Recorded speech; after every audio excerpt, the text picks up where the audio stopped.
So we've been talking about the fact that part of President Trump's immigration agenda is on hold. The judge, a ruling federal judge in Seattle, temporarily blocking an executive order that would have ended birthright citizenship under the 14th Amendment. Under the order from the president, children born in the U.S. to undocumented parents would no longer be U.S. citizens. But again, temporarily at least, that's on hold. Congressman David Kustoff, a Republican from Tennessee, joins the conversation now. Welcome back, Congressman. So you was talking to Secretary Johnson about that, a number of other guests about that. And by the way, both sides of the aisle, I don't think there was a huge amount of surprise on this one. And from a Republican point of view, it doesn't change some of the other actions the president has taken. But what did you make of it? What did I make of the court decision, or what did I make of the court decision? You're asking? On birthright citizenship. President Trump did exactly what his constituency wanted him to do, and that was to issue the executive order that he did.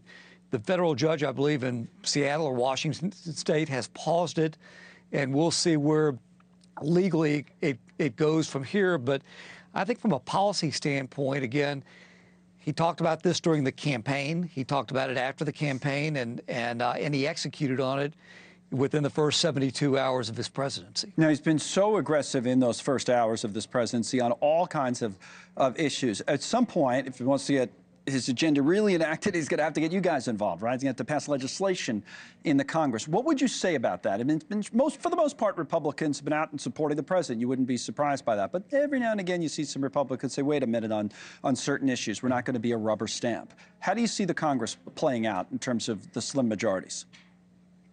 Well, I'm supportive of what President Trump has done during these first 72 hours. And again, he feels like he has a mandate. I think he had a mandate based on the electoral vote and based on the popular vote. But look, Congress for years and years and years has ceded power to the executive branch, right or wrong. And so this president is not doing anything different than any of his predecessors did. But Congress is going to be very involved, certainly the House of Representatives. I'm focused right now on extending the tax cuts from 2017, which is going to be part of this big, beautiful bill that President Trump has talked about. And, and again, from a policy of the economy, which is, I think, one of the top 2 or 3 issues of this campaign, we know that we've got a window to try to get things done, and we need to get it done sooner rather than later. And what about the pay-fors on some of that? What people always ask, and sometimes, and both parties are guilty of this,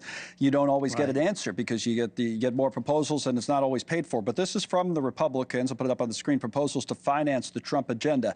Tariffs have been talked about. What do you think of tariffs? 10% tariffs on all imports. New work requirements for Medicaid recipients. Maybe you raise taxes on certain types of people. You roll back clean energy efforts. You end tax deductions on things like home mortgages. What about paying for all of this? So there are actually more pay-fors than you just listed. Some that I think would be good policy, some that we're debating. We're having those discussions right now in the House of Representatives.